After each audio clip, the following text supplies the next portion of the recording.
Assalamualaikum warahmatullahi wabarakatuh. Selamat datang di video project agama Islam kami. Di sini kami akan membahas tentang akhlak kepada rekan sebaya, baik itu teman ataupun rekan, baik itu di lingkungan sekolah ataupun di lingkungan sekitar rumah.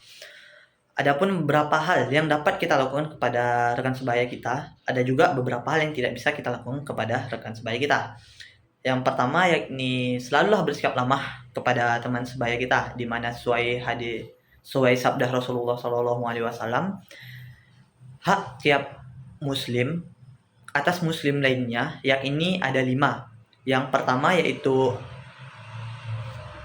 menjawab salam, yang kedua menjenguknya ketika ia sedang sakit, yang ketiga mengiringi jenazahnya, yang keempat mendatangi undangannya, dan yang kelima yaitu mendoakan yarhamukallah ketika ia sedang bersin. Hadis riwayat Ahmad, Al-Bukhari, Muslim, dan Ibnu Majah. Assalamualaikum warahmatullahi wabarakatuh. Selamat datang di video project agama Islam kami. Di sini kami akan membahas tentang akhlak kepada rekan sebaya, baik itu teman ataupun rekan, baik itu di lingkungan sekolah ataupun di lingkungan sekitar rumah. Adapun beberapa hal yang dapat kita lakukan kepada rekan sebaya kita, ada juga beberapa hal yang tidak bisa kita lakukan kepada rekan sebaya kita. Yang pertama yakni selalulah bersikap ramah kepada teman sebaya kita, di mana sesuai sabda Rasulullah Shallallahu Alaihi Wasallam, hak tiap muslim atas muslim lainnya yakni ada 5. Yang pertama yaitu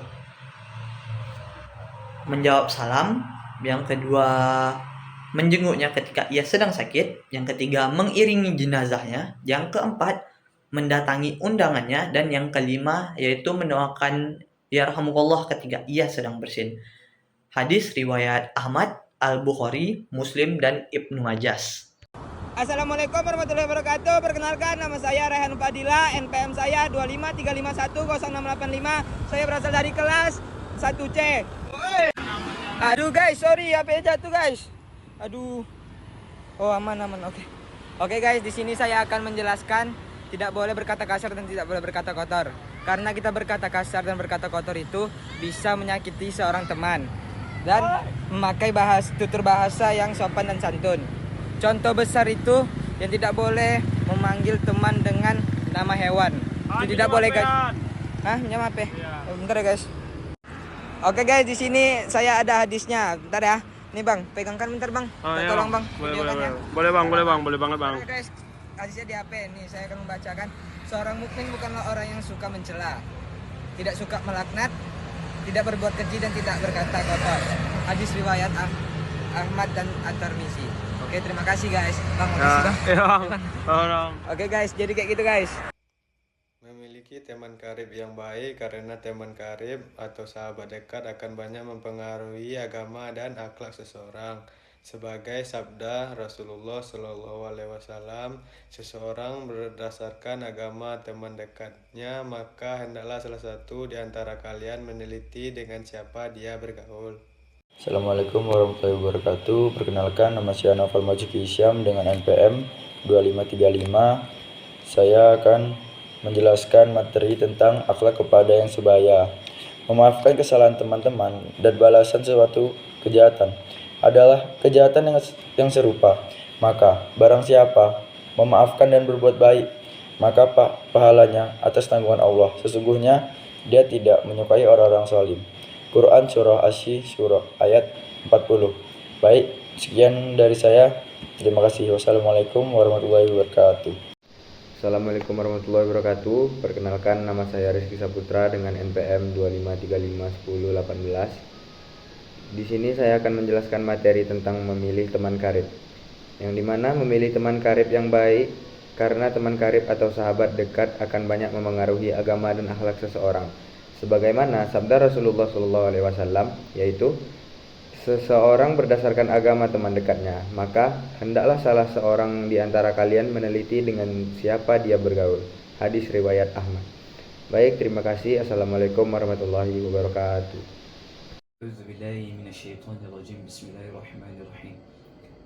We're given group work in Agama Islam, and it's about the conduct and morals towards our friends.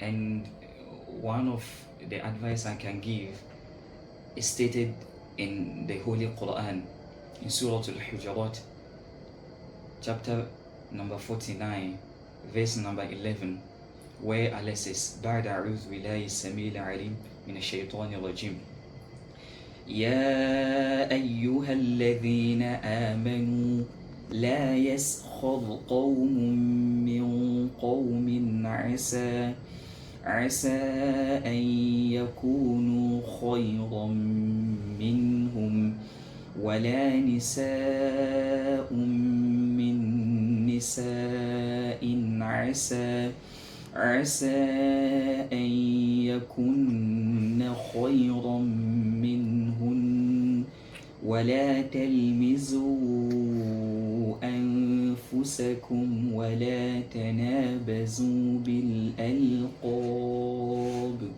بئس الاسم الفسوق بعد الإيمان ومن لم يتب فأولئك هم الظالمون. And it translates, Allah says, يا أيها الذين آمنوا, O you who believe, لا يسخر قوم من قوم عسى, let not a group of people mock another group, أن يكونوا خيرا منهم, it might be that the mocked group is better than the other. ولا نساء من نساء عسى, let not women mock other women, it might be that the mocked women are better than the other. ولا تلمزوا أنفسكم, do not insult each other. ولا تنابزوا بالألقاب, nor call each other with offensive nicknames.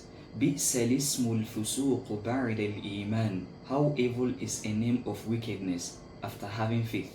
ومن لم يتوب, whoever does not repent, فأولئك هم الظالمون, he is, then they are part of the wrongdoers.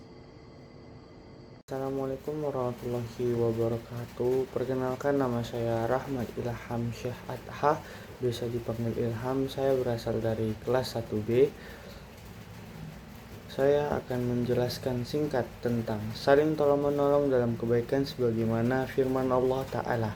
Saling tolong-menolonglah di dalam kebajikan dan takwa, dan janganlah saling tolong-menolong dalam dosa dan permusuhan. Quran Surat Al-Maidah ayat 2.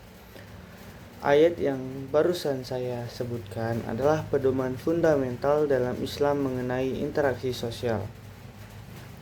Ayat ini memberikan 2 perintah dan 1 larangan yang jelas mengenai prinsip kolaborasi dan kerjasama dalam masyarakat muslim.